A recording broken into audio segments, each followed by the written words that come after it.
In this episode, we're continuing to fix the chassis rails on the S13.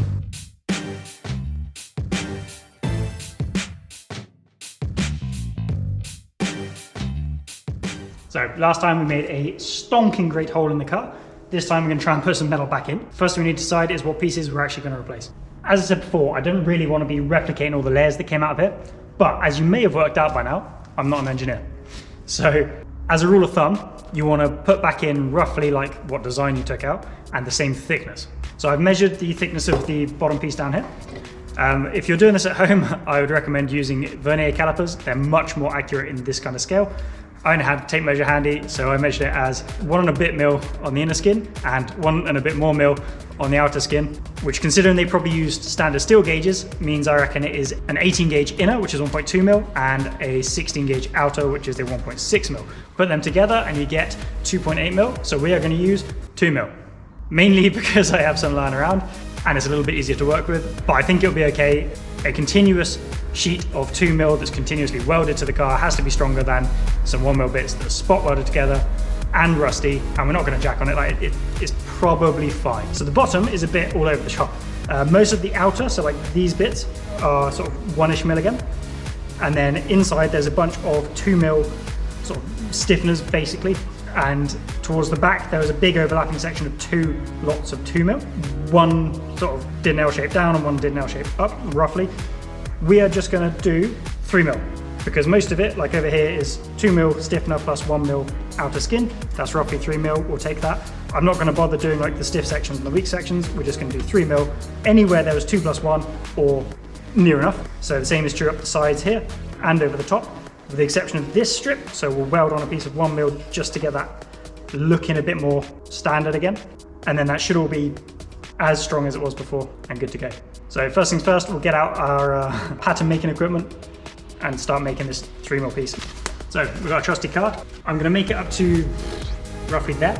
That should give us enough room to be able to spray the back of the welds in there and just make it a bit easier to work with this section. I'm going to start forming the template up with this bend in it. As I haven't got a brake available, I can't bend 3 mil very easily. I will split that template down and make the bottom and the side separately, weld them together off the car, and then fit it as one piece. Should be just as strong and works with the tools that I've got available. So yeah, we'll start making up this template.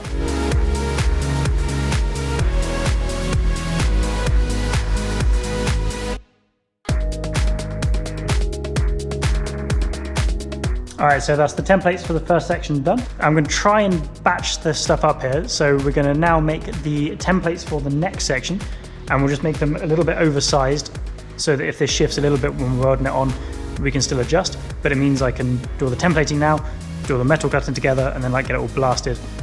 Even if we've got to weld it in separately, at least we can get it all prepped at once. So we'll template out the next section. Now the next section is a little bit trickier, especially if we've changed the design just a touch. So it basically follows this profile, so it kinks up slightly. It's a bit bent, but it causes it to miss the floor pan just. I'm not too fussed if, like on the other side, it ends up a bit further in and we've got to bend it around the floor pan. That's not the end of the world. Then it's also got like, it becomes like a U-shaped channel, and then the outer skins are spot welded onto that. So we're gonna put in that U again. I can't bend it, so we're gonna weld it up because they probably had a fair bit of strength without bending it. We'll skip ahead a bit here. Essentially, we've just got the templates made for the rear section and everything transferred onto metal and cut out. Right, before we prep these, we need to get them bent into shape. So this one here needs to be flush on this edge. And then there is a bend, we can just about make out. So it needs to start bending here and come up to start following this profile. Once that's finished, then we can get the bit that sits under here. Now it's 3 mil, it's not going to be much fun to bend. I don't have a heat source and it's not really tight enough to bother with the angle grinder, so I don't know, have at it with hammers and muscles. So yeah, I'll bend that up, fit it. The idea is you want to weld this together now so we can blast it and get it prepped, ready for our primer. And then it can be all welded in to the car. Easy. All right, so I think this piece is basically the right shape now. Took a bit of bending, but the problem is this piece here. Looking at the other side, the 1 mil sheet that made up this outer layer was the only thing that covered that. The 2 mil finished like here somewhere. But obviously this is 3 mil, so I think we'll just mark 3 mil off here and then start grinding down slowly, test fit in this piece, because I think other than that it only needs a tiny bit more bending That's going to be easy enough to do, but I think I need to get it in its final position. Cut this down a bit. It's just that's quite important, mind, it holds the subframe on. It's the subframe bolts on the bottom here, and then it clamps down to the chassis rail. Alright, so I get this dressed down, and we'll get that fitted up. We're jumping ahead again just a little bit. With that out of the way, I was able to finish fitting up the first section, and get cracking on the second section too. Okay, we've got our 3mm all welded up. There's the back section, goes in there. Something like that. Cleaned up the welds a little bit. Not too fast, it's all going to be covered in underseal. I don't want to risk weakening it. Whilst I was cutting, I also prepped the 2mm sections that make up the bottom of the chassis rail. So that sits in there, something like that. And then, other than drilling these spot welds, I think we're probably at a natural stopping point for today, for a couple of reasons.